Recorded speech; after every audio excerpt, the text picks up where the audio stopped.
Muscles. Skeletal muscle is under voluntary or conscious control.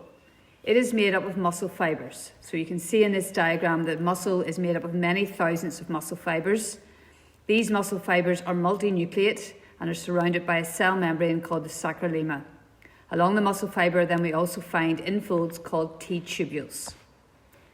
So you can see in this diagram, a more close-up version of it, that we can see the sarcolemma, the T-tubules, that there are many mitochondria present to release the energy to allow contraction to happen, and that within our muscle fibre there are these myofibrils that are made up of two types of myofilaments, myosin and actin. So if you remember, our myosin is a thicker myofilament and actin is the thin myofilament, and they make up sections known as sarcomeres. So a sarcomere is a section of a myofibril and is found between Z lines. So you need to be able to label a diagram like what's shown here. Know that your Z lines are found at either end of a sarcomere. At the middle there is the M line, that the dark band, the A band, is made up of myosin with some overlapping actin, that there is an itch zone where it's myosin only, so it would be slightly lighter in colour to the A band, but it would be found in the middle. And then we have our thin I band where only the actin filaments are found. So when there's contraction happening of the myofibrils and the muscle, our Z lines will move closer together because of the actin sliding over the myosin filaments, which in turn will cause the itch zone length to get smaller or get narrower. But the A band does not change in length because the myosin filaments do not change in length. So as I was saying, during contraction, the I bands get shorter, the itch zone becomes narrower, the Z lines get closer together, but the A band will stay the same length. And this all involves sliding the actin over the myosin filaments and will involve two other proteins, tropomyosin and troponin. And the whole mechanism is known as the sliding filament mechanism. So to cause this to happen, we have a nerve impulse has to arrive at the end of a motor neuron. As you can see in the diagram, the neurotransmitter acetylcholine diffuses or leaves the synaptic knob of the motor neuron, diffuses across the neuromuscular junction, which is the synapse between the neuron and the muscle, causes depolarization to occur in the sarcolemma and down the T-tubules, so the depolarization transferred along that. This in turn will cause the release of calcium ions from the sarcoplasmic reticulum. These calcium ions move to the myofilaments and bind to the protein called troponin. So we'll look at what happens when the calcium's been released.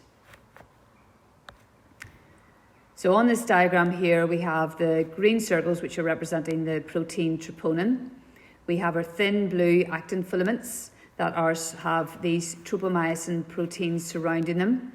We have the pink myosin head, and at the moment there's no contraction happening. So tropomyosin will normally cover the myosin binding sites on the actin filament, so the myosin head cannot bind. When stimulated, so when there's been a nerve impulse, the sarcoplasmic reticulum has released calcium ions.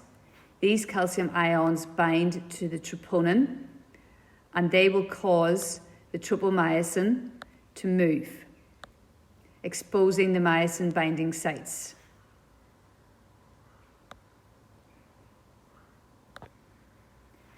The myosin heads of the myosin filaments can then form an actomyosin crossbridge with the actin filament.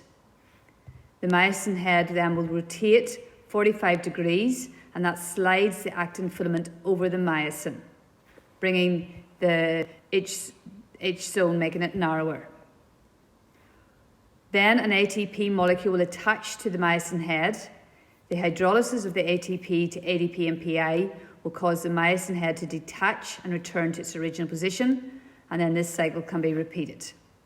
So we can see our blue actin filaments, the Z lines and the M line, the pink line. Whenever the calcium ions are present, it will cause the blue actin to slide over the myosin filaments and move towards the M line.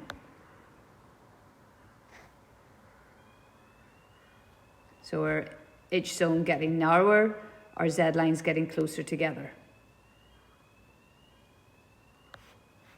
Different types of muscles, so you need to know about 3 types. So we have our skeletal or striated muscle. It is multinucleate, so it is the one that we've been looking at. It has a striped appearance because it's made up of the sarcomeres. Whereas the diagram on the right shows you cardiac muscle, and you can see when you look at the cardiac muscle that it also has a striped appearance but is more branched, and it has these intercalated discs present, which are the dark lines that you can see along it. So those are the things you would look for if you're being shown diagrams and to identify different types of muscle. The third type is smooth muscle. So it is spindle-shaped cells and does not have a striped appearance. So make sure you can identify the difference between striated or skeletal, smooth and cardiac muscle. So that is your muscle revision PowerPoint.